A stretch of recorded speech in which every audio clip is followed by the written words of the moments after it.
Price the Lord. കർത്താവിൻ്റെ പരിശുദ്ധമുള്ള നാമത്തിൽ എന്നെ ശ്രദ്ധിച്ചുകൊണ്ടിരിക്കുന്ന സകല ദൈവമക്കൾക്കും, മാതാപിതാക്കൾ, സഹോദരന്മാർ, കർത്താവിൻ്റെ ദാസീദാസന്മാർ, എല്ലാ പ്രിയപ്പെട്ടവർക്കും ക്രിസ്തുവിലുള്ള സ്നേഹമെന്ന് ഞാൻ വീണ്ടും അറിയിക്കുന്നു. കോവിഡിനാൽ പിടിക്കപ്പെട്ട ഈ ലോകാവസ്ഥ പരിതാപകരമായ അവസ്ഥയിലേക്ക് ഓരോ ദിവസവും മാറിക്കൊണ്ടിരിക്കുമ്പോഴും മരണസംഖ്യ ഓരോ ദിവസവും വർദ്ധിച്ചുകൊണ്ടിരിക്കുന്ന ഈ സമയത്ത് വാക്സിനേഷനുമായിട്ട് ആയിരങ്ങൾ ഓടിക്കൂടിക്കൊണ്ട് രക്ഷയ്ക്ക് വേണ്ടി ശ്രമിക്കുന്ന ഈ കാലഘട്ടത്തിൽ നാം അതിനിടയിൽ നാമുമായിരിക്കുന്നു. ദൈവസന്നിധിയിൽ നമ്മൾ ആശ്രയിക്കുന്നുവെങ്കിൽ ചെയ്യുമായിട്ടും ദൈവനമ്പുരാൻ ഇതിനൊക്കെ പരിഹാരം വരുത്തി നമ്മെ സന്തോഷത്തോടെ സമാധാനത്തോടെ മുന്നോട്ട് പോകാനിടയാക്കും. ദൈവം അതിന് എല്ലാവരെയും സഹായിക്കട്ടെ. മാന്യ കേൾവിക്കാരെ എല്ലാവരെയും സഹായിക്കട്ടെ. ഇതിൻ്റെ ഭാരവാഹികളായിട്ട് ഈ ചാനലിൽ പ്രവർത്തിക്കുന്ന എല്ലാ ദൈവദാസന്മാരെയും ദൈവമക്കളെയും കർത്താവ് അനുഗ്രഹിക്കട്ടെ എന്ന് ഞാൻ പ്രാർത്ഥിക്കുന്നു. ഈ പ്രഭാതയാമത്തിൽ ഒരു സബ്ജക്റ്റിലേക്ക് ഞാൻ കടന്നു വരുവാൻ കർത്താവ് ശരണപ്പെടുന്നു. നിങ്ങൾക്കെല്ലാവർക്കും ധാരാളമായിട്ട് പരിചയമുള്ളതായ ഒരു വേദഭാഗത്തിലേക്ക് കിടക്കുകയാണ്. എസെക്കിയേൽ പ്രവചനം 37-ാം അധ്യായം അതിൻ്റെ 1 മുതൽ 10 വരെയുള്ള വേദഭാഗങ്ങൾ ഞങ്ങളിവിടെ വായിക്കുകയാണ്. യഹോവയുടെ കൈ എന്റെ മേൽ വന്നു. യഹോവയുടെ ആത്മാവിൽ എന്നെ പുറപ്പെടുവിച്ച് താഴ്വരയുടെ നടുവിൽ നിർത്തി. അത് അസ്ഥികൾ കൊണ്ട് നിറഞ്ഞിരുന്നു. അവൻ എന്നെ അവയുടെ ഇടയിൽ കൂടി ചുറ്റി നടക്കുമാറാക്കി. അവ താഴ്വരയുടെ പരപ്പിൽ എത്രയും അധികമായിരുന്നു. അവ ഏറ്റവും ഉണങ്ങിയുമിരുന്നു. അവൻ എന്നോട്, മനുഷ്യപുത്രാ, ഈ അസ്ഥികൾ ജീവിക്കുമോ എന്ന് ചോദിച്ചു. അതിന് ഞാൻ, യഹോവയായ കർത്താവേ, നീ അറിയുന്നു എന്നുത്തരം പറഞ്ഞു. അവൻ എന്നോട് കൽപ്പിച്ചത്, നീ ഈ അസ്ഥികളെ കുറിച്ച് പ്രവചിച്ച് അവയോട് പറയേണ്ടത്, ഉണങ്ങിയ അസ്ഥികളെ, യഹോവയുടെ വചനം കേൾപ്പീൻ. യഹോവയായ കർത്താവ് ഈ അസ്ഥികളോട് ഇപ്രകാരം അരുളി ചെയ്യുന്നു, നിങ്ങൾ ജീവിക്കേണ്ടതിന് ഞാൻ നിങ്ങളിൽ ശ്വാസം വരുത്തും. ഞാൻ നിങ്ങളുടെ മേൽ ഞരമ്പ് വെച്ച് മാംസം പിടിപ്പിച്ച് നിങ്ങളെ ത്വക്കുകൊണ്ട് പൊതിഞ്ഞ് നിങ്ങൾ ജീവിക്കേണ്ടതിന് നിങ്ങളിൽ ശ്വാസം വരുത്തും. ഞാൻ യഹോവ എന്ന് നിങ്ങൾ അറിയും. എന്നോട് കൽപ്പിച്ചതുപോലെ ഞാൻ പ്രവചിച്ചു. ഞാൻ പ്രവചിച്ചുകൊണ്ടിരിക്കുമ്പോൾ ഒരു മുഴക്കം കേട്ടു. ഉടനെ ഒരു ഭൂകമ്പം ഉണ്ടായി. അസ്ഥി അസ്ഥിയോട് വന്നു ചേർന്നു. പിന്നെ ഞാൻ നോക്കി, അവയുടെ മേൽ ഞരമ്പും മാംസവും വന്നതും അവയുടെ മേൽ ത്വക്ക് പൊതിഞ്ഞതും കണ്ടു. എന്നാൽ ശ്വാസം അവയിൽ ഇല്ലാതെയിരുന്നു. അപ്പോൾ അവൻ എന്നോട് കൽപ്പിച്ചത്, കാറ്റിനോട് പ്രവചിക്ക. മനുഷ്യപുത്ര, നീ പ്രവചിച്ച് കാറ്റിനോട് പറയേണ്ടത്, യഹോവയായ കർത്താവ് ഇപ്രകാരം അരുളി ചെയ്യുന്നു, ശ്വാസമേ, നീ 4 കാറ്റുകളിൽ നിന്ന് വന്ന് ഈ നിഹതന്മാർ ജീവിക്കേണ്ടതിന് അവരുടെ മേൽ ഊതുക. അവൻ എന്നോട് കൽപ്പിച്ചതുപോലെ ഞാൻ പ്രവചിച്ചപ്പോൾ ശ്വാസം അവരിൽ വന്നു. അവർ ജീവിച്ച് ഏറ്റവും വലിയ സൈന്യമായി നിവർന്നു നിന്നു. കർത്താവിൻ്റെ പരിശുദ്ധമുള്ള നാമം വീണ്ടും മുഹൂർത്തപ്പെടട്ടെ. പ്രിയപിതാവേ, ഈ വചനത്തിന്മേൽ അങ്ങ് പ്രകാശിക്കണമേ. ദൂത് പ്രകാശിച്ചുകൊണ്ടിരിക്കണമേ. അനേകർക്ക് അത് പ്രയോജനകരവും അങ്ങേക്ക് മുഖത്തുമായി തീരണമേ. യേശുവിൻ്റെ നാമത്തിൽ തന്നെ പിതാവേ. വായിച്ച വേദഭാഗം പരിചിതമാണെന്നുള്ളതിന് സംശയമില്ല. ആ വേദഭാഗത്തിൽ നിന്ന് വളരെയേറെ കാര്യങ്ങൾ ചിന്തിക്കുവാനുണ്ടെന്നുള്ളത് ഒരു പരമസത്യമാണ്. ഇത് രേഖ ചെയ്തിരിക്കുന്ന പ്രവാചകർ ശ്രേഷ്ഠനായ എസെക്കിയേലിനെ കൊണ്ട്. വലിയ പ്രവാചകന്മാരും ചെറിയ പ്രവാചകന്മാരും ഇതിനകത്തുണ്ടല്ലോ. അതിൽ വലിയ പ്രവാചകന്മാരുടെ നിലയിൽ നിൽക്കുന്നയാളാണ് എസെക്കിയേൽ. യെശയ്യാവ്, ജെരമ്യാവ്, എസെക്കിയേൽ ഇവരെല്ലാം വലിയ പ്രവാചകന്മാരാണ്. അവരുടെ ദൂതും വളരെ ശക്തമാണ്. ഇതിൽ യെശയ്യാവിനെ കുറിച്ച് പറഞ്ഞാൽ, യെശയ്യാവ് വിശുദ്ധിയുടെ പ്രവാചകൻ എന്നാണ് അദ്ദേഹത്തെ അറിയപ്പെടുന്നത്. ജെരമ്യാവിനെ സംബന്ധിച്ച് കേട്ടാൽ യെരമ്യാവ് കണ്ണുനീരിൻ്റെ പ്രവാചകനാണ്. എന്നാൽ എസെക്കിയേൽ അങ്ങനെയല്ല.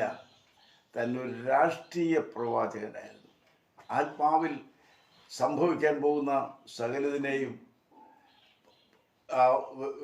വിളിച്ചു പറഞ്ഞുകൊണ്ടിരിക്കുന്ന അതിശ്രേഷ്ഠനായ പ്രവാചകനാണ്.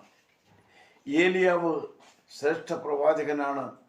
തന്നെ സംബന്ധിച്ചിടത്തോളം അഗ്നി ഇറക്കിയവനാകയാൽ അവൻ അഗ്നിയുടെ പ്രവാചകൻ എന്നാണ് അറിയപ്പെടുന്നത്. അവൻ്റെ ശിഷ്യനായിരിക്കുന്ന ഏലീശ പ്രവാചകനെ ഏലിയാവിനേക്കാൾ അധികം അത്ഭുതങ്ങൾ ചെയ്തവനായതുകൊണ്ട് അവൻ അത്ഭുതങ്ങളുടെ പ്രവാചകൻ എന്ന് അറിയപ്പെടുന്നു. മറ്റേറിയ പ്രവാചകന്മാരുടെ നിലയിൽ ആമോസ് ഒരു പ്രവാചകനാണ്. ആമോസ് നീതിയുടെ പ്രവാചകൻ എന്ന് അറിയപ്പെടുന്നു. മറ്റൊരു പ്രവാചകനാണ് മീഖ. മീഖയെ കരുണയുടെ പ്രവാചകൻ എന്ന് അറിയപ്പെടുന്നു. ഇങ്ങനെ ഓരോരുത്തരെയും ഓരോ കാറ്റഗറിയിൽ അവരെ ദൈവം തമ്പുരാൻ ഉപയോഗിച്ചുകൊണ്ടിരിക്കുന്നു. ആ കൂട്ടത്തിൽ ഏറ്റവും നമ്മുടെ ഇന്നത്തെ പ്രതിവാദ വിഷയമായിരിക്കുന്നവൻ എസെക്കിയേലിനെ സംബന്ധിച്ച് പറഞ്ഞാൽ അവന് പുരോഹിതനായിരുന്നു എന്നാണ് തിരുവചനത്തിൽ കാണുന്നത്. എസെക്കിയേൽ പുരോഹിതൻ എന്നാണ് എസെക്കിയേൽ 1-ാം അധ്യായത്തിൽ എഴുതപ്പെട്ടിരിക്കുന്നത്. അങ്ങനെയാണ്. കൽദയ ദേശത്തെ കേബാർ നദീതീരത്ത് വെച്ച് ബൂസിയുടെ മകൻ യെഹസ്കിയേൽ പുരോഹിതന് യഹോവയുടെ അരുളപ്പാടുണ്ടായി എന്നാണ്. അപ്പോൾ യഹോവയുടെ അരുളപ്പാടുണ്ടാകുന്നതിന് മുമ്പ് അവൻ പുരോഹിതനാണ്. പുരോഹിതൻ എന്ന് പറഞ്ഞാൽ എന്താണ് മനസ്സിലാക്കുന്നത്? ഒരു പുരോഹിതൻ്റെ ഏറ്റവും പ്രധാനപ്പെട്ട ദൗത്യം എന്ന് പറയുന്നത് താൻ നിയന്ത്രിച്ചുകൊണ്ടിരിക്കുന്നതായ തൻ്റെ ഇടവകയിലെ അല്ലെങ്കിൽ തൻ്റെ സഭയിലെ ഉത്തരവാദിത്വമുള്ള സകല വിശ്വാസികളുടെയും ഭാരമുള്ള വിഷയങ്ങൾ, മുറിവേറ്റ അനുഭവങ്ങൾ, അവർ നേരിടുന്നതായ വിവിധങ്ങളായ പ്രതിസന്ധികൾ, അവർക്ക് എങ്ങനെ മറികടക്കണമെന്നറിയാതെ കിടന്ന് ബന്ധപ്പെട്ടുകൊണ്ടിരിക്കുന്ന അനുഭവങ്ങൾ വരുമ്പോൾ അവരുടെ ഭാരങ്ങളെ സ്വയമായിട്ട് ഇങ്ങോട്ട് ഏറ്റുവാങ്ങിയിട്ട് ദൈവസന്നിധിയിൽ അതിനെ ഓർപ്പിച്ച് ദൈവസന്നിധിയിൽ സമർപ്പിച്ചുകൊണ്ട് അവർക്ക് വേണ്ടി മധ്യസ്ഥത ചെയ്യുന്ന പ്രാർത്ഥിക്കുന്ന വ്യക്തിയാണ് പുരോഹിതൻ. ഇന്ന് കാണുന്ന സാധാരണ പുരോഹിതന്മാർക്കും അതാണ് അവരുടെ ഡ്യൂട്ടി. അതാണ് അവർ ചെയ്യുന്നുണ്ടോ എന്ന് എനിക്കറിയില്ല. എന്നാൽ ദൈവമക്കളെ സംബന്ധിച്ച് പത്രോസ് ലേഖനം പറയുന്നത് അത്ഭുത പ്രകാശത്തിലേക്ക് നമ്മെ വിളിച്ചവൻ്റെ സദ്ഗുണങ്ങളെ ഘോഷിപ്പാൻ തക്കവിടെ തിരഞ്ഞെടുക്കപ്പെട്ട ജാതിയും വിശുദ്ധ ജനവും രാജകീയ പുരോഹിത വർഗവുമാകുന്നു. അപ്പോൾ രാജകീയ പുരോഹിതരുണ്ട്, ഓർഡിനറി പുരോഹിതന്മാരുണ്ടെന്ന് സാരം. ഓർഡിനറി പുരോഹിതന്മാർക്ക് ഈ ജോലി ഉത്തരവാദിത്വമാണെങ്കിൽ രാജകീയ പുരോഹിതന്മാർക്ക് എത്രയധികം. അവർ ഇടിവിൽ നിന്ന് കരഞ്ഞ് ദൈവത്തോട് പ്രാർത്ഥിച്ച് ജനത്തിൻ്റെ വിടുതൽ ഏറ്റെടുക്കേണ്ടവരാണ്. ആ എസെക്കിയേൽ അതിൻ്റെ ദൗത്യം നിറവേറ്റിക്കൊണ്ടിരിക്കുമ്പോൾ അവനെ മറ്റൊരു സ്ഥിതിക്ക് മാറ്റിയെടുക്കുന്നു. അപ്പോൾ ആത്മാവ് എന്നെ എടുത്ത് യഹോവയുടെ മഹത്വ സ്വസ്ഥലത്ത് അനുഗ്രഹിക്കപ്പെടുമാറാകട്ടെ എന്ന് ഞാൻ വലിയ മുഴക്കത്തോടെ ഒരു ശബ്ദം എൻ്റെ പിന്നിൽ കേട്ടു. ആത്മാവ് എന്നെ എടുത്തു. ആത്മാവ് എന്നെ എടുത്തുകൊണ്ടുപോയി. ഞാൻ വ്യസനത്തോടും മനസ്സിൻ്റെ ഉഷ്ണത്തോടും കൂടെ പോയി. യഹോവയുടെ കൈ എൻ്റെ മേൽ കൈ ശക്തിയോടെ എൻ്റെ മേൽ ഉണ്ടായിരുന്നു. ഓർത്തുകൊള്ളണം, ഇവനെ എടുത്തുകൊണ്ട് പോയത് എന്തിന്? പുരോഹിതനായി സൂക്ഷിച്ചുകൊണ്ടിരുന്നവന് ഒരു പ്രമോഷൻ കൊടുക്കാൻ പോകുകയാണ്. ആ പ്രമോഷനാണ് താൻ പ്രവാചകനായി മാറ്റപ്പെട്ടത്. പ്രവാചകൻ എന്ന് പറയുന്നത് ആരാണ്? പുരോഹിതനും പ്രവാചകനും തമ്മിൽ വ്യത്യാസമുണ്ട്. പുരോഹിതൻ ജനത്തിൻ്റെ ആവലാതികളും വേദനകളും ഏറ്റെടുത്ത് ദൈവസന്നിധി കൊണ്ട് സമർപ്പിക്കുന്ന, ആ സിംഹാസനത്തിന് മുമ്പാകെ സമർപ്പിക്കുന്ന വലിയ ഡ്യൂട്ടിയാണ് പുരോഹിതന്. പ്രവാചകൻ അങ്ങനെയല്ല, അതിലും അതിശ്രേഷ്ഠമേറിയതാണ്.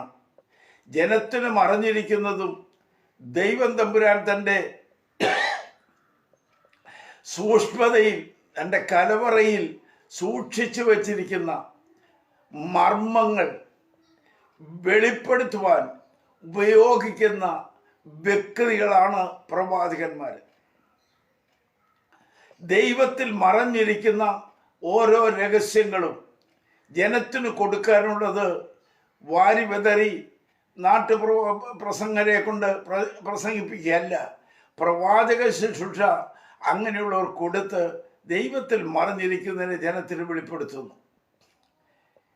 ഈ എസെക്കിയേലിനെ സംബന്ധിച്ച് അവൻ പ്രവാചകനായിട്ട് മാറ്റപ്പെടുന്നത് 2-ാം അധ്യായത്തിൽ ആത്മാവ് വന്ന് അവനെ നിവർന്ന് നിൽക്കുമാറാക്കി എന്ന് കാണുന്നു. ഈ പ്രവചന വാക്യം വളരെ ഗൗരവമായിട്ട് ചിന്തിക്കുമ്പോൾ 1-ാം അധ്യായത്തിൽ ഈ പ്രവാചകനെ ഇവനെ സംബന്ധിച്ച് കാണുന്നത് വളരെ ഗൗരവമുള്ള കാര്യമാണ്. 1-ാം അധ്യായത്തിൽ 1-ാം വാക്യം, 30-ാം ആണ്ട് 4-ാം മാസം 5-ാം തീയതി ഞാൻ കെബാർ നദീതീരത്ത് പ്രവാസികളുടെ ഇടയിൽ ഇരിക്കുമ്പോൾ സ്വർഗം തുറന്നു, ഞാൻ ദിവ്യദർശനങ്ങളെ കണ്ടു. നോക്കണം, ഞാൻ പ്രവാസികളുടെ ഇടയിൽ ഇരിക്കുമ്പോൾ സ്വർഗീയ ദർശനങ്ങളെ കണ്ടു. 3-ാം അധ്യായത്തിൻ്റെ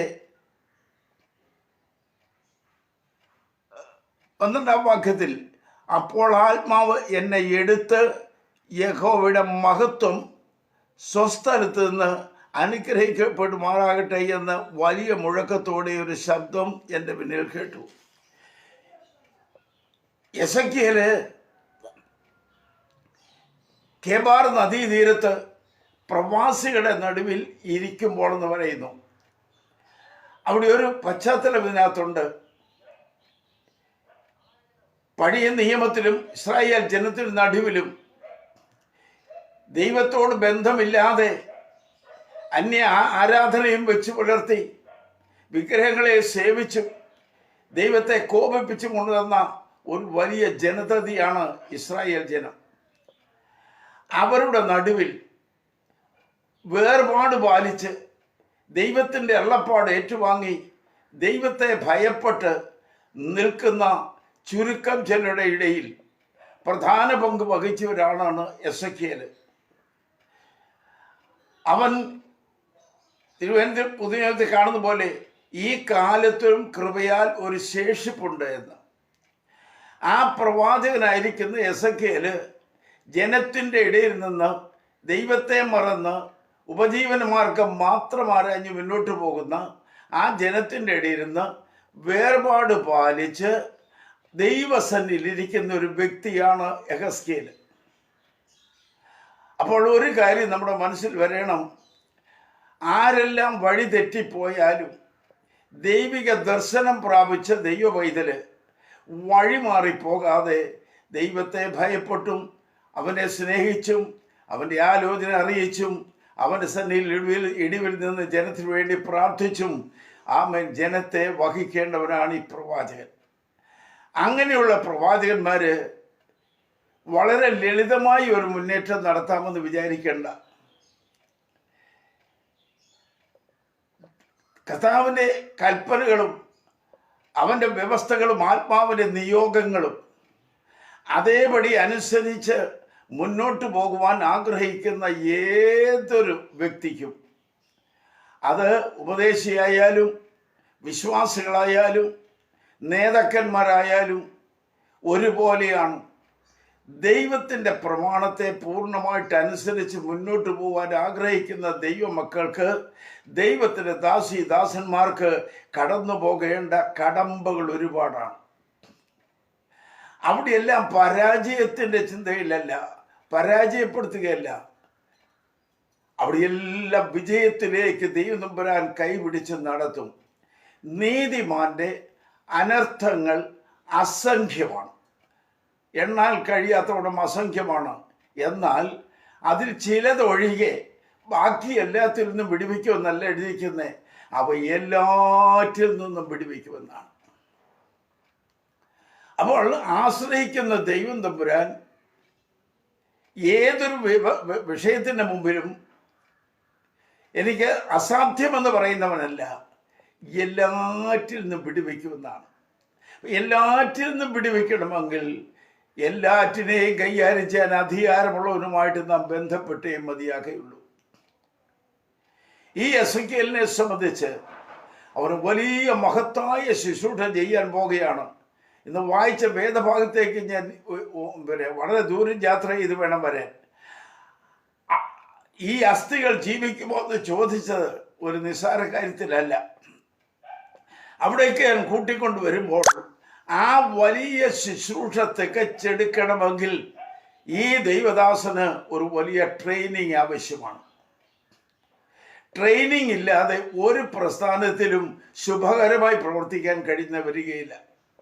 മിലിറ്ററിയിലായാലും പോലീസ് ഡിപ്പാർട്ട്മെൻ്റ് ആയാലും ഏതെങ്കിലും ഉത്തരവാദപ്പെട്ട ഓഫീസുകളായാലും ഏതെല്ലാം ഡിപ്പാർട്ട്മെൻ്റ് ആയാലും അതിനെല്ലാം ഒരു ട്രെയിനിങ് ആവശ്യമുണ്ട്.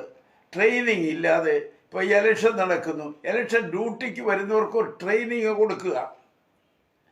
അത് എണ്ണുന്നവരുണ്ട്, എണ്ണുന്നവർക്ക് ട്രെയിനിങ് കൊടുക്കുകയാണ്.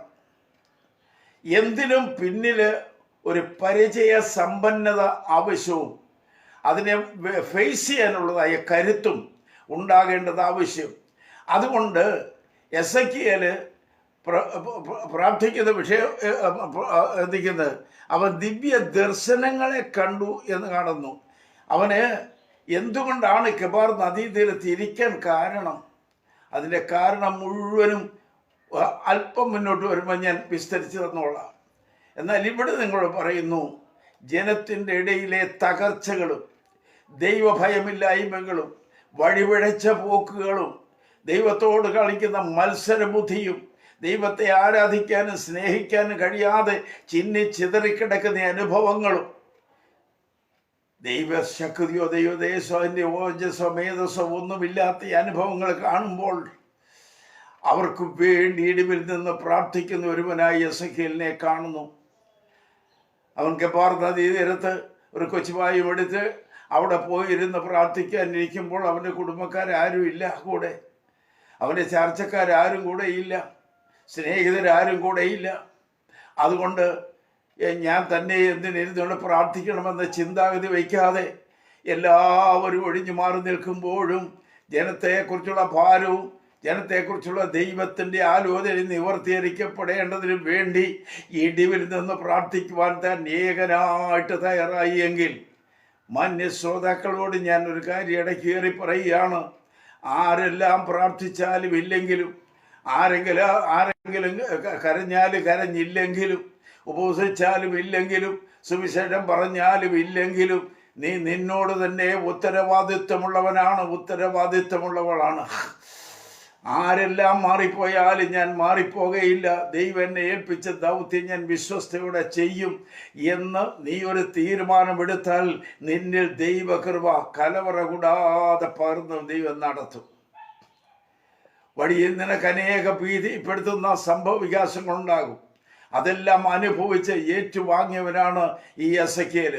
എസെക്കിയേലിനെ സംബന്ധിച്ച് അവന് 1-ാം അധ്യായത്തിൽ കാണുന്ന 28-ാം വാക്യത്തിൽ ഇങ്ങനെ എഴുതിയിരിക്കുന്നു.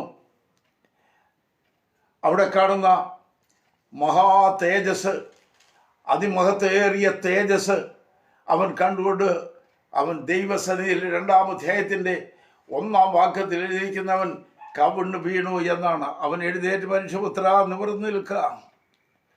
28-ാം അധ്യായത്തിൽ വാക്യത്തിൽ എഴുതിയിരിക്കുന്ന മഹത്വത്തിൻ്റെ പ്രഭ കണ്ടിട്ട് ഞാൻ കവിണ്ണു വീണു, സംസാരിക്കുന്ന ഒരുതിൻ്റെ ശബ്ദവും ഞാൻ കേട്ടു. അപ്പോൾ 2-ാം അധ്യായത്തിൽ വന്നു, അവൻ എന്നോട് ഞാൻ കേട്ട ശബ്ദം, ഒരുത്തൻ്റെ ശബ്ദം ഞാൻ കേട്ടു. ആ കേട്ട ശബ്ദം എന്ത്? മനുഷ്യപുത്ര നിവർന്നു നിൽക്ക്, ഞാൻ നിന്നോട് സംസാരിക്കും.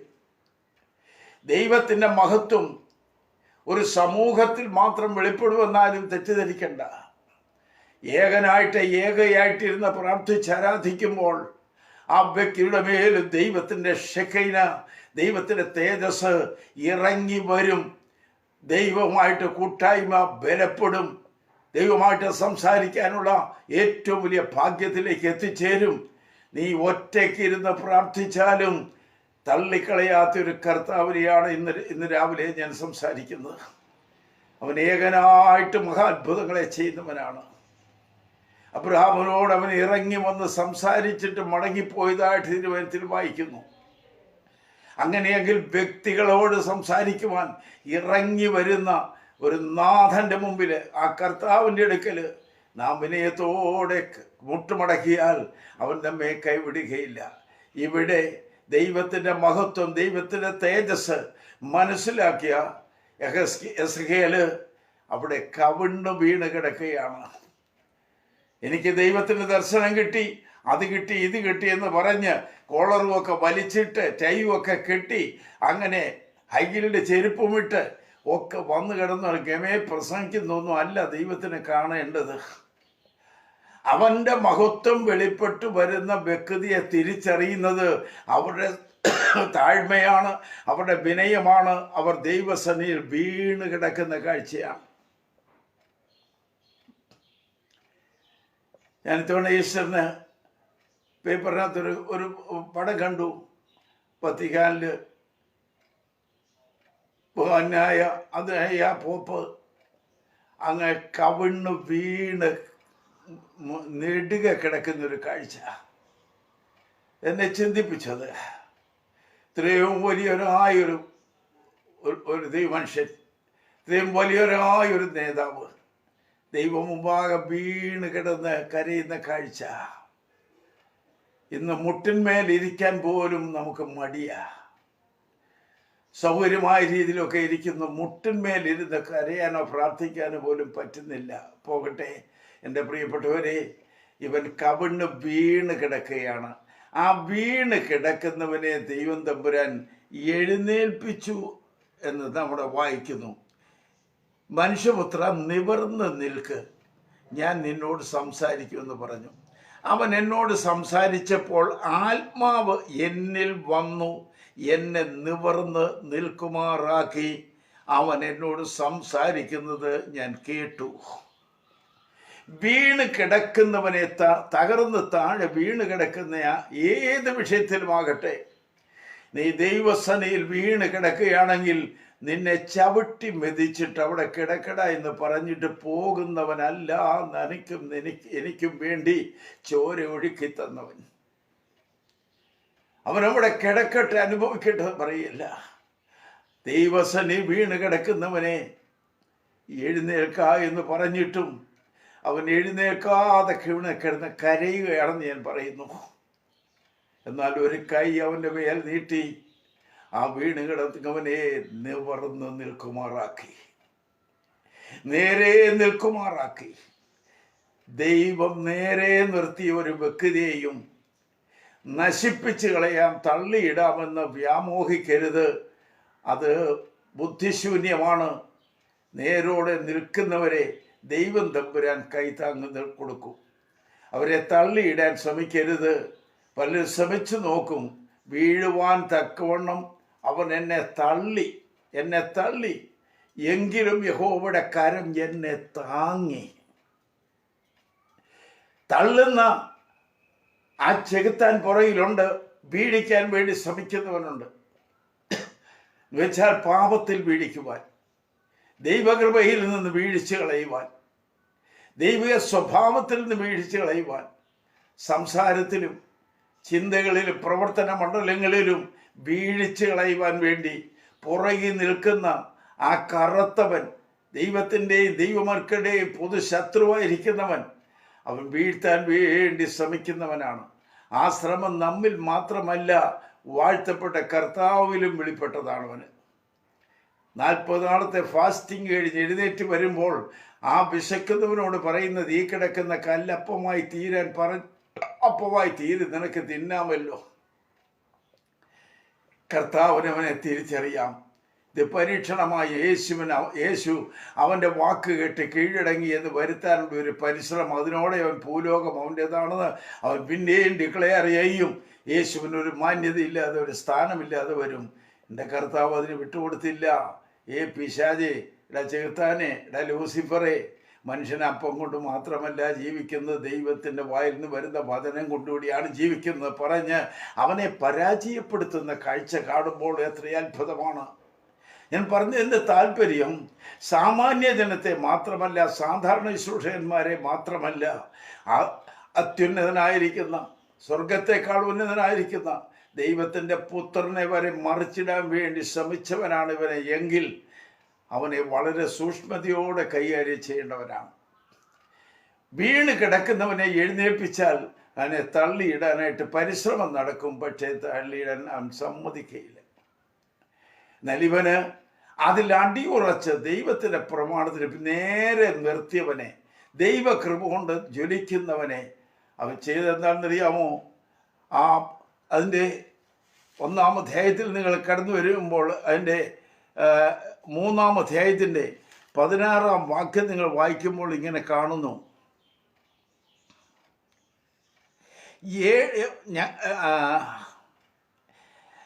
ഞാൻ കെബാർ നദീതീരത്ത് പാർത്ത തേൽ അബീബിലെ പ്രവാസികളുടെ അടുക്കൽ അവർ പാർത്തിടത്ത് തന്നെ എത്തി.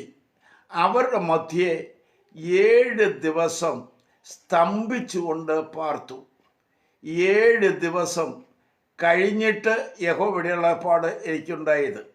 Price the Lord. ആ വാർത്തയിലേക്ക് നമ്മൾ കടന്നു വരണം. ഇവന് ട്രെയിനിങ് പീരീഡിൻ്റെ ആദ്യ അവസ്ഥയിലേക്ക് വരികയാണ്. ഇവനെ പരീക്ഷിക്കാൻ കർത്താവ് പോവുകയാണ്. എന്താണെന്നറിയാമോ? അവിടെ ജനത്തിൻ്റെ നടുവിൽ, ഇസ്രായേലിൻ്റെ നടുവിൽ, ഈ ജാതികളുടെ നടുവിൽ ഇവനെ സ്തംഭനാവസ്ഥയിലാക്കി.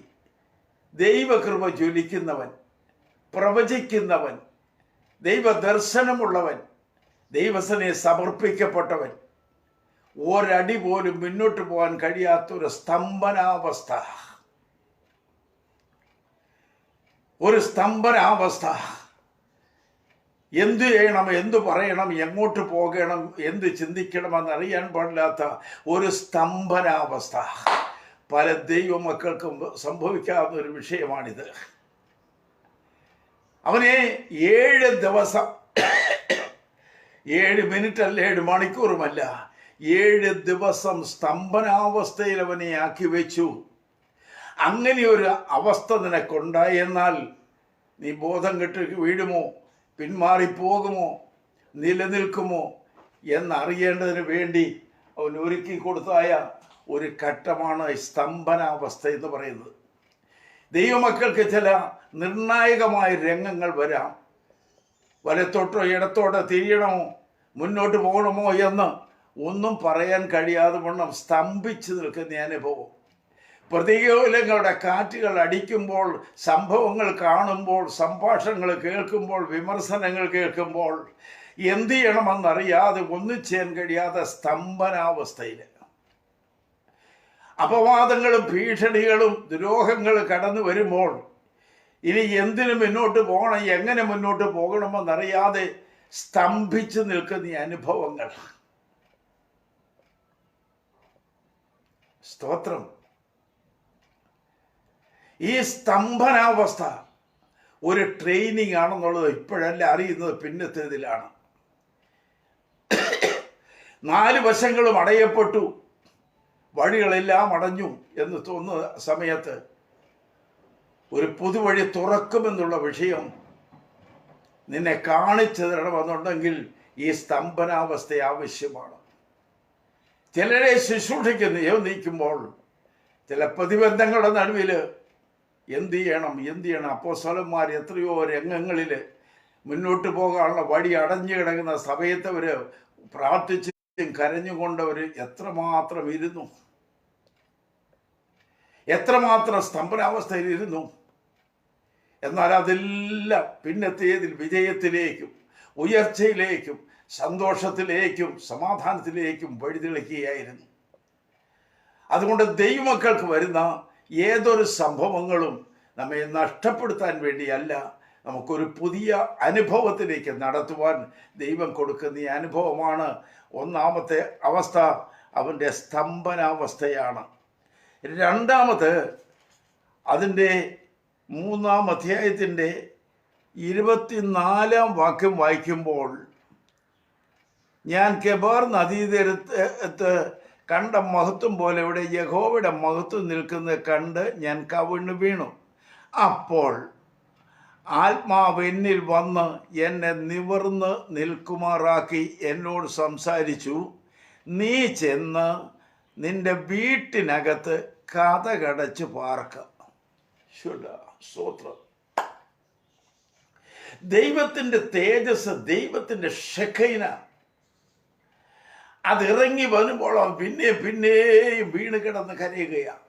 പക്ഷെ തമ്പുരാൻ അവനോട് പറയാനുള്ളത്, അതിശക്തിയോടെ നീ അന്യഭാഷ പറ, അതിശക്തിയോടെ എഴുന്നേക്ക് എന്നൊന്നും പറഞ്ഞില്ല. അവനോട് പറഞ്ഞ രണ്ടാമത്തെ അവന് സഹിക്കാൻ വയ്യാത്ത വിഷയം, നീ വീട്ടിൽ ചെന്നിട്ട് കഥ കടച്ച് 7 ദിവസം അവിടെ പാർക്ക. വീട്ടിനകത്ത് നിന്റെ വീട്ടിനകത്ത് കഥ കടച്ച് പാർക്ക. എൻ്റെ പ്രിയപ്പെട്ടവരെ, ഒരു ഏകാന്ത തടവ് വന്നാൽ, ആരുപോലുമില്ലാത്ത ഏകാന്തത വന്നാൽ, നീ എങ്ങനെ നിലനിൽക്കുമെന്ന് അറിയണമെങ്കിൽ ഈ പരിചയം ആവശ്യമാണ്. പത്മോസ് ദ്വീപിൽ ഏകനായി ചെന്ന് വീഴ്ത്തപ്പെട്ടതായ യോഹന്നാൻ സ്തംഭനാവസ്ഥയിൽ കഴിഞ്ഞവനാണ്. സ്തംഭിച്ചുപോയി, എന്തു ചെയ്യണമെന്നറിയില്ല. അവൻ വീണ് കിടന്നു, ദൈവസന്നിധി കിടന്ന് കരഞ്ഞു. എല്ലാ വഴികളും അടഞ്ഞു. എല്ലാ സ്നേഹിതന്മാരും മാറിപ്പോയി കഴിഞ്ഞിരിക്കുന്നു. അപ്പോസ്തല വൃന്ദത്തെ ഒരിടത്തിനെയും കാണാനില്ല. ആരുപോലുമില്ലാത്ത സ്തംഭനാവസ്ഥയിൽ, ഏകാന്തയിൽ ഒരു കഥ കടച്ച് മുറിക്കകത്തിരിക്കുന്ന പോലെ ആയിത്തീർന്നിരിക്കുന്നു. എൻ്റെ പ്രിയപ്പെട്ട സഹോദരങ്ങളെ, എന്തിനായി ഇതെല്ലാം കൊടുക്കുന്നത്? ചിലപ്പോൾ നീ ബന്ധിക്കപ്പെടുന്ന അനുഭവം വരും. ശിമോൻ പത്രോസിനെ ജയിലറയ്ക്കകത്ത് ബന്ധിച്ചിട്ടിരുന്നു. അവന് സ്തംഭനാവസ്ഥയിലായി. അവൻ്റെ അനുകൂലമായിരുന്ന വാതിലുകളെല്ലാം അടച്ചു. അവൻ അതിനകത്ത് കിടക്കുകയാണ്. പക്ഷേ എത്ര മണിക്കൂർ, എത്ര മിനിറ്റുകൾ ഈ സ്തംഭനാവസ്ഥ വരും? അല്ലെങ്കിൽ ഈ ബന്ധിക്കപ്പെട്ട കഥ കടച്ചെടുക്കുന്ന നിനക്ക് പോകാൻ കഴിയുന്ന എല്ലാ വാതിലുകളും അടച്ച്, നിനക്ക് കിട്ടേണ്ടതായ നന്മയുടെ വഴികൾ അടച്ച്, നിനക്ക് ആലോചന പറയുന്നതായ സ്നേഹിതന്മാരുടെ വരവുകളെല്ലാം അടച്ച്, നിന്റെ കുടുംബക്കാരുടെ സ്നേഹബന്ധങ്ങളും അവരുടെ പരിചരണങ്ങളും എല്ലാം മാറ്റി അടച്ചു കളഞ്ഞ്, വാതിലടച്ച്, കഥകടച്ച്, ആരുമായിട്ട് ബന്ധം വേണ്ട, ബന്ധമില്ലാത്ത അവസ്ഥയിൽ ഈ പാർക്ക്. തവയെ എന്തിനാ എന്നോട് ഈ ദ്രോഹം ചെയ്യുന്നവൻ ചോദിച്ചില്ല. എന്നെ എന്തിനാണ് ഇങ്ങനെ ഒറ്റയ്ക്കൊരു മുറിക്കകത്ത് അടയ്ക്കുന്നതെന്ന് ചോദിച്ചില്ല. ദൈവം കൽപ്പിച്ചാൽ അവൻ പറഞ്ഞതിനപ്പുറത്ത് ഒരു പ്രവൃത്തി വെളിവാക്കാനുണ്ടാകും. നിശ്ചയമായിട്ടും അവനത് ചെയ്തിരിക്കും. അവൻ്റെ രണ്ടാമത്തെ ട്രെയിനിങ് പീരീഡാണ് അവനെ സ്തംഭനാവസ്ഥയിലാക്കി വെച്ചിരിക്കുന്നത്. എന്നാൽ അടുത്തവനൊരു ഒരു ബന്ധനം കൂടെ വരുന്നു. എന്താണെന്നറിയാമോ? എന്നാൽ മനുഷ്യപുത്ര, 25-ാം വാക്യത്തിൽ, മനുഷ്യപുത്ര, നിനക്ക് അവരുടെ ഇടയിൽ പെരുമാറുവാൻ കഴിയാത്ത വണ്ണം അവർ നിന്നെ കയറുകൊണ്ട് കെട്ടും. Praise the Lord. നീ ഊമനായി അവർക്ക് ശാസകനായിരിക്കേണ്ടതിന് ഞാൻ നിന്റെ നാവിനെ നിന്റെ എണ്ണാക്കോട് പറ്റുമാറാക്കും. അവർ മത്സരഗ്രഹമല്ലോ. ഒത്തൊണ്ണം അവർ നിന്നെ കയറുകൊണ്ട് കെട്ടും. Praise the Lord. ശ്രദ്ധിച്ചോളണം. നീ കൃപയിൽ നിൽക്കുന്നു എങ്കിൽ, ദൈവിക കൽപ്പനയിൽ അടിസ്ഥാനമുറപ്പിച്ച് നിൽക്കുന്നു എങ്കിൽ, നിന്നെ ഒരടി പോലും മുന്നോട്ട് വിടാതെ വണ്ണ കഥകടച്ച് പൊട്ടിയെന്ന് മാത്രമല്ല, ആ മത്സരഗ്രഹം ദൈവത്തോടും ദൈവത്തിൻ്റെ ആത്മാവോടും ദൈവത്തിൻ്റെ വചനത്തോടും ദൈവ വഴികളോടും മത്സരിച്ച് നിൽക്കുന്ന ജനം നിന്നെ കയറുകൊണ്ട് കെട്ടും. ഒരു കാരണവശാലും നിനക്ക് സ്വാതന്ത്ര്യമില്ലാതെ വണ്ണം കയറുകൊണ്ട് കെട്ടും. പല വിധത്തിൽ നിന്നെ കെട്ടാൻ സാധ്യതയുണ്ട്. നിന്നുള്ള സ്നേഹബന്ധം അങ്ങ് മാറിപ്പോയി. ആരും കൂട്ടായ്മയില്ല, ഒരു ബന്ധമില്ലാത്ത കയറ്. നിന്നെ സ്നേഹിപ്പാൻ, നിന്നോട് ഇടപെടുവാൻ കഴിയാതെ വണ്ണം ബന്ധിക്കപ്പെട്ട അനുഭവങ്ങൾ, സാമ്പത്തികമായ അനുഭവങ്ങളിൽ വഴി അടഞ്ഞു കിടക്കുന്ന അനുഭവങ്ങൾ, അപവാദങ്ങളും ഭീഷണികളുമായിട്ട് നിൽക്കുന്ന മറ്റ് വിഷയങ്ങൾ, ഉയരാൻ കഴിയാത്ത വിധത്തിൽ തകർന്ന് കിടക്കുന്ന ഈ അനുഭവത്തിൽ നിന്നെ കയറുകൊണ്ട് കെട്ടിയതുപോലെ തന്നെ കെട്ടിയിട്ടിരിക്കുന്ന ഈ അനുഭവത്തിലേക്ക് നടത്തുന്നു. ഇങ്ങനെ ലോകം ഭീഷണി കൊണ്ടും അപവാദങ്ങൾ കൊണ്ടും മറ്റ് പല വിധത്തിലും നിന്നെ ചുറ്റിക്കെട്ടി നിന്നെ കള്ളനും ദുഷ്ടനും ഒക്കെ മാറ്റിവെക്കുവാൻ ശ്രമിക്കുമ്പോൾ ആ കെട്ടിൽ നിൽക്കേണ്ടത് നിനക്കൊരു ട്രെയിനിങ് ആണ്. ഞാൻ ഓർക്കുന്നു, ഒരു ദൈവദാസന് അർദ്ധരാത്രിയിൽ യോഗം കഴിഞ്ഞ് എൻ്റെ വിശ്വാസികളുമായിട്ട് കടന്നു വരുമ്പോൾ തൻ്റെ പാഴ്സലേജിലേക്ക് കടക്കുന്ന ആ വഴിയുടെ മുമ്പിൽ മെയിൻ റോഡിൻ്റെ വക്കിൽ ഇങ്ങോട്ട് വഴി തിരിയുന്ന ടേണിങ്ങിൽ ഒരാൾ കിടക്കുന്നു. താൻ വെട്ടം അടിച്ച് നോക്കിയപ്പോൾ ആരോ കുത്തിക്കൊന്നിട്ടിരിക്കുകയാണ്. പെട്ടെന്ന് ഇദ്ദേഹം വിശ്വാസികളെ കൂടെ സംഘടിപ്പിച്ച് ഇയാളെ കോരിയെടുത്ത് ഹോസ്പിറ്റലിലാക്കി. അവിടെ അഡ്രസ്സും എല്ലാം കൊടുത്തു. എന്തിന്? കുത്തിക്കൊന്ന കേസാണ്. പോലീസ് ഇടപെട്ടു. അവസാനം പ്രതിയായിട്ട് മാറിയത് ഈ ദൈവദാസൻ പ്രതിയായി. ആരെ കൊന്നത് ആർക്കും അറിയില്ല. പക്ഷേ ഈ എടുത്തുകൊണ്ട് രക്ഷിക്കാൻ ശ്രമിച്ചവൻ പ്രതിയായി. പ്രിയ സഹോദരങ്ങളെ, ആ ദൈവമനുഷ്യൻ്റെ കണ്ണുനീരും പ്രാർത്ഥനയും ജനത്തിൻ്റെ ഉപവാസവും ഞാൻ ഇന്നും മറക്കാതെ ഓർക്കുന്നു. 10-50 വർഷത്തിന് മുമ്പ് ഒരു സംഭവമാണ് എൻ്റെ മനസ്സിൽ കിടക്കുന്നത്. എവിടെയാണെന്ന് ഞാൻ പറയുന്നില്ല. ഞാൻ പറയുന്നത്, അന്ന് അദ്ദേഹത്തിൻ്റെ കണ്ണുനീര്, അദ്ദേഹത്തിൻ്റെ ഉപവാസം, പ്രാർത്ഥന, സഭയുടെ ഇടിവരുന്ന കരച്ചിൽ വർഷങ്ങളോളം നിൽക്കേണ്ടി വന്നു. രക്ഷപ്പെടാൻ മാർഗമില്ലാതെ നിൽക്കുകയാണ്. താൻ പ്രതിക്കൂട്ടിലാണ്, ശിക്ഷ അനുഭവിക്കാൻ പോകുകയാണ്. സ്തംഭന അവസ്ഥയാണ്. കയറുകൊണ്ട് കെട്ടുകയാണ്. തൻ്റെ വിശാലമായ പ്രവർത്തന മണ്ഡലത്തെ കയറുകൊണ്ട് കെട്ടി മുറുക്കി വെക്കുകയാണ് പിശാച്. എന്നാൽ തമ്പുരാൻ എന്ത് ചെയ്തു? ആ കേസിൻ്റെ ഒടുവിൽ വിധി വന്നപ്പോൾ താൻ കുറ്റക്കാരനല്ല എന്ന് കോടതി വിധിച്ച് തന്നെ വെറുതെ വിട്ടു. ഈ കാലഘട്ടം മുഴുവനും താൻ കയറുകൊണ്ട് ബന്ധിക്കപ്പെട്ടവനായിരുന്നു. ഓർത്തുകൊള്ളണം. അപവാദത്തിൻ്റെ കയറ്, ഭീഷണിയുടെ കയറ്, കൊലപാതകന്റെ കയറ് ഇട്ട് ബന്ധിച്ചിരിക്കുകയാണ്. നിനക്കും ചില കയറുകൾ ഉണ്ടായിരുന്നേക്കാം. ബന്ധിച്ചിരിക്കുന്ന ചില കയറുകൾ കാണാം. തകർന്നു പോകരുത്. ആ വേദന സഹിക്കുക. ഉടയവനോട് പ്രാർത്ഥിക്കുക. ആ കയറുവൻ പൊട്ടിച്ച് നിന്നെ സ്വതന്ത്രമാക്കും എന്ന് ഞാൻ വീണ്ടും ഓർപ്പിക്കുന്നു. 4-ാം അധ്യായത്തിൽ വരുമ്പോൾ അടുത്തതായ ട്രെയിനിങ് ക്ലാസ്സിലേക്ക് അവനെ കൂട്ടിക്കൊണ്ടു പോകുന്നു. 4-ാം അധ്യായത്തിലെ 4-ാം വാക്യത്തിൽ, പിന്നെ നീ ഇടതുവശം ചെരിഞ്ഞു കിടന്ന് ഇസ്രായേൽ ഗൃഹത്തിൻ്റെ അകൃത്യം അതിനുമേൽ ചുമത്തുക. നീ ആ വശം കിടക്കുന്ന ദിവസങ്ങളുടെ എണ്ണത്തോളം അവരുടെ അകൃത്യം വഹിക്കണം. ആരുടെ? മനുഷ്യപുത്ര, നീ ഒരു ഇഷ്ടിക എടുത്ത് നിന്റെ മുമ്പിൽ വെച്ച് അതിൽ യെരുശലേം നഗരം വരച്ച് അതിനെ നിരോധിച്ച് അതിൻ്റെ നേരെ കൊത്തളം പണിത് വാടകോരി പാളയമടിച്ച് ചുറ്റും യന്ത്രമുട്ടികളെ വയ്ക്കുക. ഓർക്കണം, യെരുശലേമിൻ്റെ പടം വരച്ച് നീ ഒരു വശം ചെരിഞ്ഞ് ഇടതുവശം ചെരിഞ്ഞ് കിടന്ന് ഇസ്രായേൽ ഗൃഹത്തിൻ്റെ അകൃത്യം അതിൻ്റെ മേൽ ചുമത്തുക. ഏതൊരു പട്ടണം നാശയോഗ്യമായി നിൽക്കുന്നു, ദൈവത്തോട് മത്സരിച്ച് നിൽക്കുന്നു, ദൈവത്തെ വിട്ടകന്ന് നിൽക്കുന്നു, ആ പട്ടണത്തിന് വേണ്ടി ഇടിവിൽ നിൽക്കേണ്ടതിന്, കരയേണ്ടതിന്, പ്രാർത്ഥിക്കേണ്ടതിന് നിനക്കൊരു ട്രെയിനിങ് തരികയാണ്. നീ ഒരു വശം ചെരിഞ്ഞ്, അല്ല ഇടതുവശം ചെരിഞ്ഞ് നീ കിടക്ക്. ഇടതുവശം കിടന്ന് അതിൻ്റെ അകൃത്യം അതിൻ്റെ മേൽ ചുമത്തി നീ ആ വശം കിടക്കുന്ന ദിവസങ്ങളുടെ എണ്ണത്തോളം അവരുടെ അകൃത്യം വഹിക്കണം. അവരുടെ മേലുള്ളതായ അകൃത്യങ്ങൾക്ക് നീ വേണം ഇടിവിൽ നിൽക്കുവാൻ. നമ്മുടെ കർത്താവ് ചെയ്തു അത് തന്നെയല്ലേ?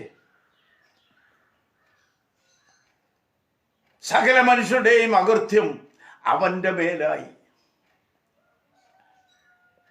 നമ്മുടെ അകൃത്യങ്ങളെയും പാപങ്ങളെയും മുഴുവനും അവൻ ഏറ്റെടുത്തുകൊണ്ട് അവൻ പാപിയല്ലാത്തവൻ പാപമായി തീർന്നു. അവൻ്റെ മുഖം കണ്ടാൽ ആളല്ല, അവൻ്റെ രൂപം കണ്ടാൽ മനുഷ്യനല്ല എന്ന് തോന്നുമാറ് യേശു കർത്താവ് പ്രാകൃതനായി കിടക്കുന്ന ആ കാഴ്ച ദൈവത്തിലെ വിശുദ്ധന്മാർ അപ്പോസ്തലന്മാർ കാണുമ്പോൾ അവരോർത്തുപോയി, ഈ മുഖമാണോ മറുരൂപമലയിൽ കണ്ടത്? മറുരൂപമലയിൽ കാണുന്നത്, ആ തേജസ്കരണമലയിൽ കാണുന്നത് അത്യന്തമായ തേജസ്സിൻ്റെ, തേജോമയനായ കർത്താവിൻ്റെ ആ തേജസ്സേറിയ മുഖം അങ്ങനെ ജ്വലിക്കുന്ന കാഴ്ചയാണ് അപ്പോസ്തലന്മാർ കണ്ടത്. അതേ അപ്പോസ്തലന്മാരോട് ഇവിടെ ചോദിക്കുക, ആ കിടക്കുന്നവനെ നിങ്ങൾക്ക് പരിചയമുണ്ടോ? അപ്പോസ്തലന്മാർ തുറന്ന ഭാഷയിൽ ഏശയ്യാ 52 ഒടുവിൽ ഇങ്ങനെ വിളിച്ചു പറയുന്നു, അവനെ കണ്ടാൽ ഇപ്പോൾ ആളല്ല എന്ന് തോന്നുമാറ്, അവൻ്റെ രൂപം കണ്ടാൽ മനുഷ്യനല്ല എന്ന് തോന്നുമാറ് അവൻ വിരൂപനായിരിക്കുന്നു. എന്താ വിരൂപനായി മാറ്റപ്പെട്ടത്? ഗതസമനിലേക്ക് കടന്നു പോകൂ പ്രിയപ്പെട്ടവരെ. അവൻ്റെ ശിഷ്യന്മാരെ ഒരു സ്ഥലത്ത് നിർത്തിയിട്ട് നിങ്ങൾ ഇവിടെ ഇരുന്ന് പ്രാർത്ഥിപ്പിരുന്ന് പറഞ്ഞിട്ട് ഒരു കല്ലേറ് ദൂരത്തോളം വാങ്ങിപ്പോയി. പാറയുടെ മുകളിൽ അവൻ മുട്ടുമടക്കി ഇരുന്ന് കരയുമ്പോൾ, പിതാവേ കഴിയുമെങ്കിൽ ഈ പാനപാത്രമെങ്കിൽ നീക്കി തരണമേ എന്നവൻ അലറിക്കരയുന്നത് എന്തുകൊണ്ട്? സകല മനുഷ്യവർഗത്തിൻ്റെ ഈ പാപം അവനിലേക്ക് അവൻ ഏറ്റുവാങ്ങിയെടുത്തു. ഏകന്റെ പാപത്താൽ സകല മനുഷ്യരും പാപികളായി മാറ്റപ്പെട്ടു. എന്നാൽ ഏകൻ നിമിത്തം സകല പാപികളുടെയും പാപം അവൻ്റെ മേൽ ഏറ്റെടുക്കപ്പെട്ടു, അവൻ ഏറ്റെടുത്തു. യെശയ്യാ 53 അധ്യായം ശാന്തമായിട്ട് വായിച്ചു കൊള്ളുക. ദൈവത്തിൻ്റെ ആത്മാവ് ശക്തമായിട്ട് ഇവിടെ പ്രതിപാദിക്കുന്നു. അവൻ്റെ അകൃത്യം എൻ്റെ മേലായി, നമ്മുടെ അകൃത്യം അവൻ്റെ മേലായി. നമ്മുടെ പാപത്തിൻ്റെ കുമിഞ്ഞു കൂടുന്ന അനുഭവങ്ങൾ അവൻ ഏറ്റെടുത്തു. നമ്മുടെ വാക്കുകളിലും ചിന്തകളിലും നമ്മുടെ വിചാരവികാരങ്ങളിലും നാം കാത്തു സൂക്ഷിച്ചുകൊണ്ടിരിക്കുന്നതായ പൈശാചികമായ അനുഭവങ്ങളെല്ലാം മാറിപ്പോകുവാൻ ഏറ്റെടുക്കുവാൻ ഒരുവനുണ്ട്. അവനാണ് പറഞ്ഞത്, നിന്റെ സകല ഭാരങ്ങളും എൻ്റെ മേലിട്ടുകൊള്ളുക. സകല പാപങ്ങളും ഭാരങ്ങളും വേദനകളും മുറിവുകളും അവൻ്റെ മേലിട്ടുകൊള്ളുക. അവൻ നിന്നെ പുലർത്തും, അവൻ നിന്നെ സഹായിക്കും, അവൻ നിന്നെ വിടുവിക്കും, അവൻ നിന്നെ രക്ഷിക്കുമെന്ന് ഈ പ്രഭാതയാമത്തിൽ ദൈവനാമത്തിൽ ഞാൻ എല്ലാവരെയും ഓർപ്പിക്കുകയാണ്. ഇവിടെ നാം കണ്ട ഓർത്തുകൊള്ളണം, ഇടതുവശം ചെരിഞ്ഞ് ആ നശിച്ച നാടിനു വേണ്ടി, നശിച്ച നാടിൻ്റെ അകൃത്യങ്ങൾ മുഴുവനും, അവൻ്റെ തെറ്റുകൾ മുഴുവനും, അവൻ്റെ ഭാരങ്ങൾ മുഴുവനും നിന്റെ മേൽ ഏറ്റെടുത്തുകൊണ്ട്, പ്രൈസ് ദി ലോർഡ്, എൻ്റെ സഹോദര സഹോദരി, പാപത്തിൽ നിറഞ്ഞ് പാപത്തിൽ മയങ്ങി നടക്കുന്ന ജീവിതങ്ങളെ തള്ളിക്കളയുകയല്ല വേണ്ടത്. അവരുടെ പാപങ്ങളെ അവരോട് ഓർക്കാതെ ക്ഷമിക്കണമേ എന്നവരോട് അവർക്ക് വേണ്ടി ഇടിവിൽ നിന്ന് പ്രാർത്ഥിക്കുവാൻ, ദേശത്തിന് വേണ്ടി ഇടിവിൽ നിൽക്കുവാൻ, വ്യക്തികൾക്ക് വേണ്ടി ഇടിവിൽ നിൽക്കുവാൻ ഇതാ ഒരു പ്രവാചകനെ ദൈവം ട്രെയിനിങ് കൊടുക്കുന്നു, നല്ല മാതൃകയാക്കുന്നു. ഇടതുവശം ചെരിഞ്ഞ് കിടക്കുന്ന നാളോളം ഒരു കാര്യം, ആ നാടിനെ നീ മറക്കണ്ട. നീ ഏതിനു വേണ്ടി പടം വരച്ച് വെച്ച് പ്രാർത്ഥിക്കുന്നുവോ ആ നാടിൻ്റെ വിടുതൽ കാണേണ്ടതിന് അവസാനത്തോളം നീ കരഞ്ഞു പ്രാർത്ഥിച്ചോളാം. നീ അങ്ങ് ഏറ്റെടുക്ക്. അപ്പോൾ നിനക്ക് ഭാരം വരും. വല്ലവൻ്റെ ചുവട് ഞാൻ എന്തിനാ എടുക്കുന്നത് എന്ന് വെച്ചാൽ നിനക്ക് ഫ്രീ ആയിട്ട് പോകാം, പക്ഷെ നിനക്ക് ദൈവസന്നിധിയിൽ ഒരു മാന്യതയും കാണുകയില്ല. മറുവശത്ത് നീ മറ്റുള്ളവൻ്റെ ഭാരം ഒന്ന് ഷെയർ ചെയ്യുവാൻ, പങ്കുവയ്ക്കുവാൻ, അവൻ്റെ സാമ്പത്തിക പരാധീനതയിൽ, അവൻ്റെ ബലഹീനമായ കിടക്കയിൽ, അവന് നേരെ വരുന്ന പോരാട്ടങ്ങളുടെ നടുവിൽ, മക്കൾ ഉപേക്ഷിച്ച അപ്പരമ്മമാർ വെറുത്തായ മക്കൾ, ഇങ്ങനെ ആ കാറ്റഗറിയിൽ ഒരുപാട് കാര്യങ്ങൾ നടന്നേക്കാം. പക്ഷെ ഇതൊക്കെ കാണുമ്പോൾ ഞാൻ കണ്ടില്ല കേട്ടില്ല എന്ന് പറയുന്നത് ഒരു ആത്മീയൻ്റെ ലക്ഷണമല്ല. വല്ല വിധേനയും നന്മ ചെയ്യുവാൻ, അഭ്യസിക്കുക, മറ്റുള്ളവർക്ക് വേണ്ടി സഹായത്തിൻ്റെ കരമെത്താൻ ശ്രമിക്കുക, രക്ഷയുടെ കരം നീട്ടുക, നീ അവർക്ക് വേണ്ടി പ്രാർത്ഥിക്കുക. ഇതവൻ്റെ 4ാമത്തെ ട്രെയിനിങ് ആണ് എന്ന കാര്യം മറക്കണ്ട. അതിൻ്റെ അടുത്ത 6ാമത്തെ വാക്യത്തിലേക്ക് വരുമ്പോൾ 5ാമത്തെ ട്രെയിനിങ്ങിലേക്ക് കടക്കാൻ പോവുകയാണ്. 6ാമത്തെ വാക്യത്തിൽ 5 മുതൽ, ഞാൻ അവരുടെ അകൃത്യത്തിൻ്റെ സംവത്സരങ്ങളെ നിനക്ക് ദിവസങ്ങളായി എണ്ണും. അങ്ങനെ 390 ദിവസം നീ ഇസ്രായേൽ ഗൃഹത്തിന് എൻ്റെ അകൃത്യം വഹിക്കണം. ഇത് തികച്ചിട്ട് നീ വലതുവശം ചെരിഞ്ഞ് കിടന്ന് യഹൂദ ഗൃഹത്തിൻ്റെ അകൃത്യം 40 ദിവസം വഹിക്കണം. ഒരു സംവത്സരത്തിന് 1 ദിവസം വീതം ഞാൻ നിനക്ക് നിയമിച്ചിരിക്കുന്നു.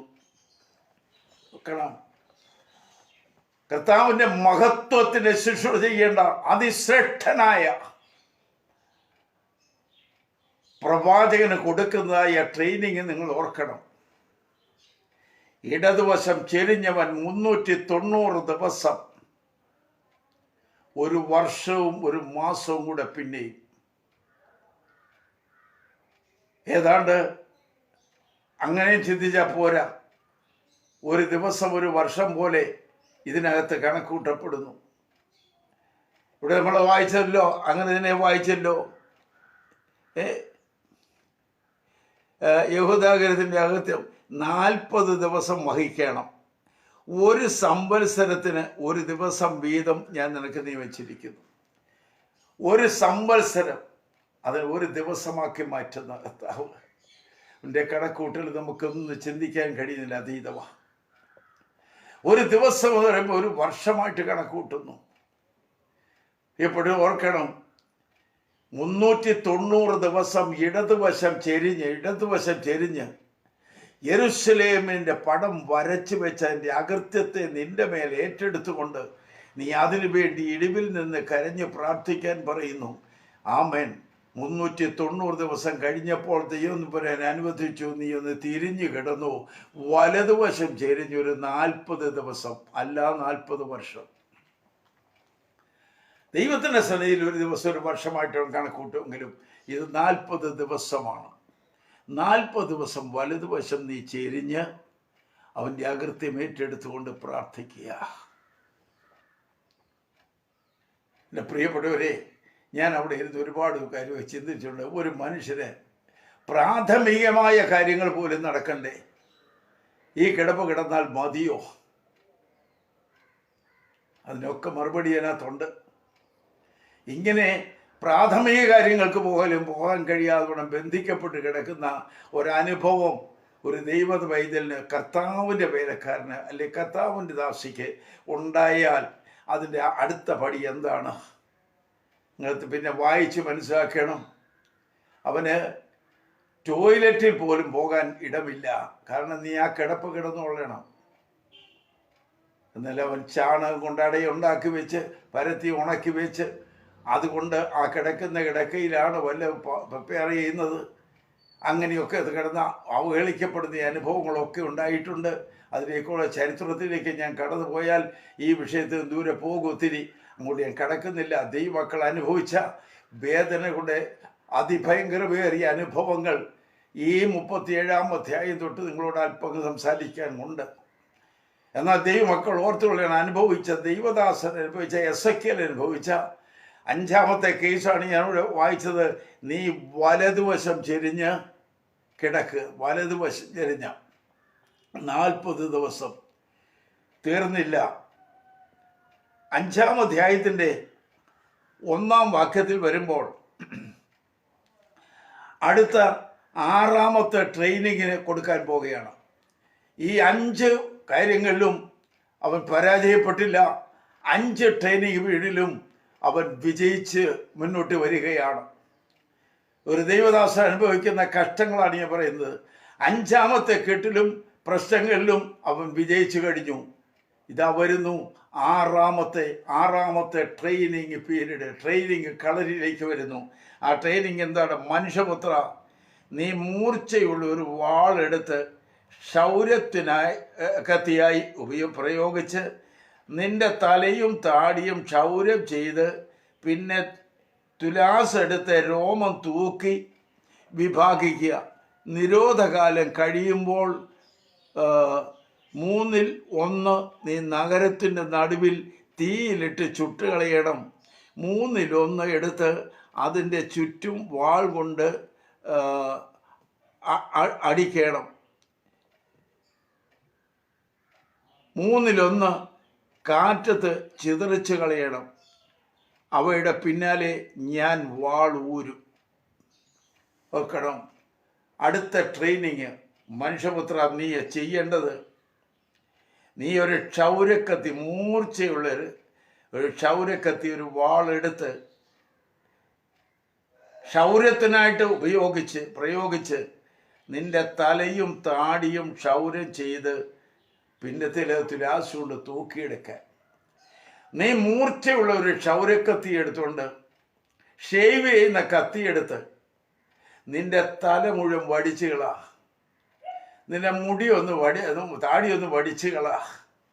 ഇന്നത്തെ ചെറുപ്പക്കാരോട് ഇത് പറഞ്ഞാൽ എങ്ങനെ ഇരിക്കുമെന്ന് നമുക്ക് ഊഹിക്കാൻ കഴിയും. കാരണം അടിഭാഗമെല്ലാം ചിരണ്ടിക്കളഞ്ഞേച്ച് മേളുഭാഗത്ത് പിരമിഡ് പോലെ വെച്ചുകൊണ്ട് നടക്കുന്ന ഒരുപാട് ചെറുപ്പക്കാരെ കാണാം. അവർക്കത് അലങ്കാരമാണെന്ന്, ഭംഗിയാണെന്ന് അവർക്ക് തോന്നുന്നു. എന്നാൽ ദൈവമക്കൾക്ക് അതിനോട് വലിയ താല്പര്യം കാണിക്കുന്നുമില്ല. ഏതവസ്ഥയിലാണെങ്കിലും, ലേഡീസ് ആണെങ്കിലും ആ മുടിക്കെട്ടുകളൊക്കെ കണ്ടാൽ ചിലപ്പോൾ നോക്കി നീ ചിരിച്ചു പോകും. എന്തിന് ഇത്രമാത്രം ഡെക്കറേഷൻ? എന്ത് സമയം ഇതിനു വേണ്ടി ചെലവിടുന്നു? എന്താണ് ഇതിനകത്തുള്ള ഭംഗി? ആർക്കറിയാം? ഞാൻ അവിടേക്കൊന്നും കിടക്കുന്നില്ല. ഇവിടെ നമ്മൾ ഓർത്തോളണം, തമ്പുരാന് പറയാനുള്ളത് നിന്റെ മുടി ക്ഷൗരം ചെയ്യ. സ്തോത്രം. ഇന്ന് കർത്താവിൻ്റെ വേല ചെയ്യുന്ന ദൈവദാസന്മാരോട് സ്റ്റേറ്റിൻ്റെ ഹെഡ് പറയുകയാണ്, അടുത്ത ഞായറാഴ്ച സഭായുദ്ധത്തിന് പോകുന്നത് എല്ലാവരും മുടി വടിച്ചേ ചാകണമെന്ന് പറഞ്ഞാൽ ഹെഡ് ഓഫീസിൻ്റെ പടിവാതിക്കൽ ഒരു സമര ഫ്ലെക്സ് കാണാം. എങ്ങനെ പിൻവലിക്കുക, നേതാവിൻ്റെ ഓർഡർ പിൻവലിക്കുക, മരണം വരെ സമരം എന്നൊക്കെ പറയുന്ന ഒരു സമരമുഖം ചിലപ്പോൾ കണ്ടെന്ന് വരാം. എന്നാൽ സമരമുഖത്ത് നിൽക്കുന്നവനല്ല എസെക്കിയേൽ.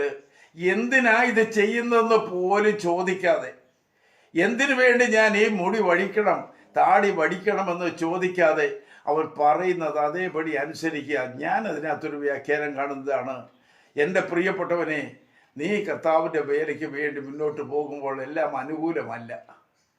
സകലതും നിനക്ക് പ്രതികൂലമായിരിക്കും. സ്വന്തക്കാരെതിരായിരിക്കും, നാട്ടുകാരെതിരായിരിക്കും, ഇടവക എതിരായിരിക്കും, കേൾക്കുന്നതായ പൊതുജനം എതിരായിരിക്കും. സകലരും എതിരായിട്ട് നിൽക്കുമ്പോൾ നിനക്ക് അവിടെ നീ ലക്ഷിക്കാതെ പോകണമോ? നീ ഇതിലും പരിചയിക്കണം. നിന്നെ വിളിച്ചു നിർത്തി നാട്ടുകാരെല്ലാം കൂടി മുട്ടയടിച്ചാൽ, തലയെ ചുണ്ണാമ്പ് കൊണ്ട് ചോക്ക് കൊണ്ട് എഴുതി വെച്ചാൽ നീ അതിന് എങ്ങനെ പ്രതികരിക്കും? ഇവിടെ എഴുതിയിരിക്കുന്നത് അവൻ്റെ വാ കൊണ്ടവന് മറുപടി പറയാത്തവരായി സ്തംഭനാവസ്ഥയിലാണ്. എല്ലാം സഹിക്കാനുള്ളതായ ഒരു വലിയ അനുഭവം ഉണ്ടാകണം. അതുകൊണ്ടല്ലേ നമ്മുടെ നാഥൻ അവൻ്റെ മുഖത്ത് തുപ്പിയിട്ട് ആ പാപിയുടെ വെറുക്കപ്പെട്ടവൻ്റെ അഴുക്കൻ്റെ തുപ്പല് എൻ്റെ യേശുനാഥൻ്റെ പരിശുദ്ധമേറിയ മുഖത്ത് വീണപ്പോൾ അവനെ തിരിച്ചു തുപ്പിയില്ല, തിരിച്ചൊരു വാക്ക് പ്രതികരിച്ചില്ല. അവൻ മീശ പറിച്ചു, അവൻ പ്രതികരിച്ചില്ല. അവനെ അടിച്ചു, അവൻ പ്രതികരിച്ചില്ല. പ്രശ്നങ്ങൾ 1 by 1 ആയിട്ട് ഓരോന്ന് വന്ന് ദൈവമക്കൾ നേരെ ആഞ്ഞടിക്കുമ്പോഴും നീ കൃപയിൽ നിൽക്കുന്നുണ്ടോ എന്ന് നോക്കുക. പ്രതികരണം ദൈവത്തിനുള്ളത്, പ്രതികരണം യഹോവയ്ക്കുള്ളത്. നാം പ്രതികരിക്കേണ്ട, പ്രതികരണം ദൈവത്തിന് മാത്രമുള്ളത്. നമ്മൾ പ്രതികരിക്കാൻ പോയാൽ അതൊരുപാട് അപകടത്തിലാകും. അതുകൊണ്ട് കണ്ണുനീരും പ്രാർത്ഥനയുമായി നിൽക്കുകയാകുള്ളൂ. ഇവിടെ നമ്മൾ വായിച്ച ഭാഗം ഓർക്കണം, നിന്റെ തലമുടി വടിക്ക്. തന്നെത്താൻ ചില പഠിക്കുന്നവരുണ്ട്, അത് പോകട്ടെ, അതവർ അവഹേളനം വെച്ചല്ല.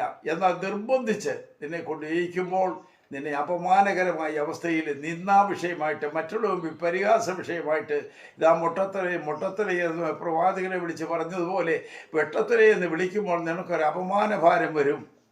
തിരിഞ്ഞു നിന്ന് ചിലപ്പോൾ അസഭ്യം പറഞ്ഞെന്ന് വരാം. അത് പാടില്ല. അങ്ങനെ ഒരു സ്റ്റേജ് വന്നാൽ അതിനെ എങ്ങനെ ഫേസ് ചെയ്യണമെന്ന് പഠിപ്പിക്കുവാൻ അവൻ്റെ സ്ഥലം മുഴുവനും മടിച്ചു, മുടി വടിച്ചു, താടി വടിച്ചു, അവരെ പ്രാകൃതനാക്കി.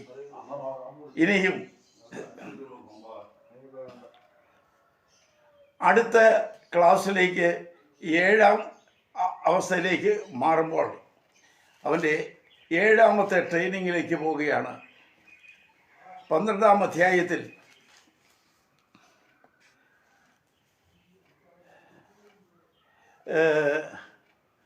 അതിൻ്റെ 3-ാമത്തെ വാക്യം, 12ന്റെ 3-ാം വാക്യം,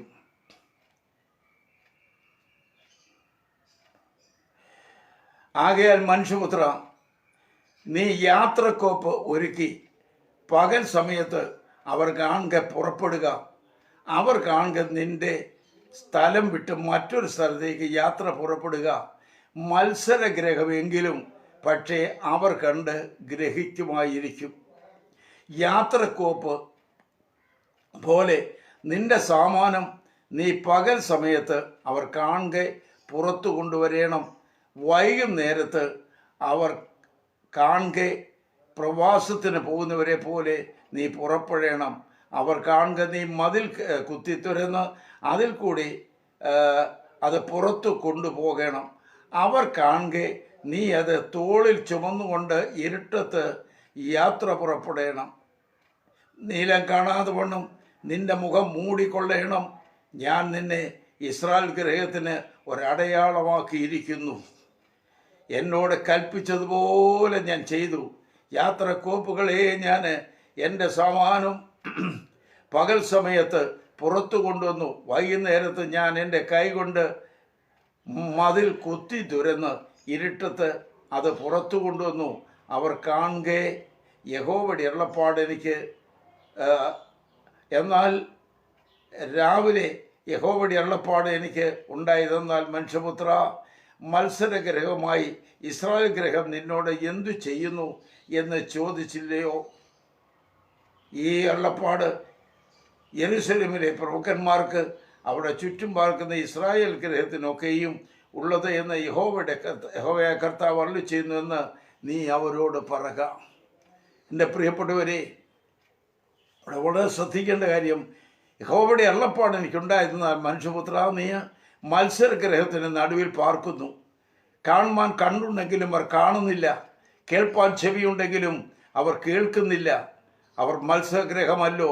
ആകയാൽ മനുഷ്യപുത്ര, നീ യാത്രക്കോപ്പ് ഒരുക്കി പകൽ സമയത്ത് അവർ കാണുക പുറപ്പെടുക. അവർ കാണുക നീ സ്ഥലം വിട്ട് മറ്റൊരു സ്ഥലത്തേക്ക് പുറപ്പെടുക. മത്സരഗ്രഹമെങ്കിലും, പക്ഷേ അവർ കണ്ട് ഗ്രഹിക്കുമായിരിക്കും. അവർ കണ്ട് ഗ്രഹിക്കുമായിരിക്കും. ഞാൻ ആ വിഷയത്തിലേക്ക് 7ാമത്തെ ട്രെയിനിങ്ങിലേക്ക് ഇപ്പോൾ കടക്കുന്നില്ല. ഞാൻ ഈ വാക്കിൽ ഇപ്പോൾ നിർത്തുകയാണ്. അത് അതിഭയങ്കരമേറിയ ഒരു സന്ദർശനത്തിലേക്ക് വരികയാണ് 7ാമത്തെ ട്രെയിനിങ്. അതിലും ഭയങ്കരമേറിയത് 8ാമത്തേക്ക് വരുന്നുണ്ട്.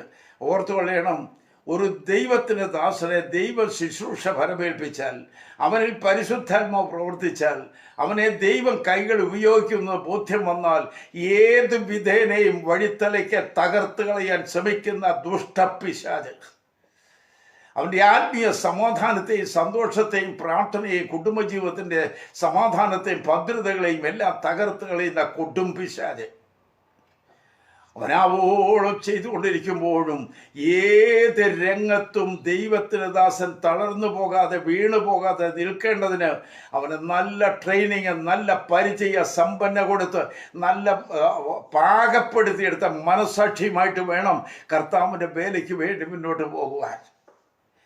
Price the Lord. അതിന് എസെക്കിയലിന് ആവശ്യമുള്ള ഈ ട്രെയിനിങ് കൊടുക്കുമ്പോൾ ആമേൻ 7ാമത്തെ ട്രെയിനിങ് പീരീഡിലേക്ക് സ്ഥലത്തേക്ക് നിങ്ങളെ ഒന്ന് നോക്കി നിർത്തിയിട്ട് ഞാനിപ്പോൾ ആ ഭാഗം വിടുകയാണ്.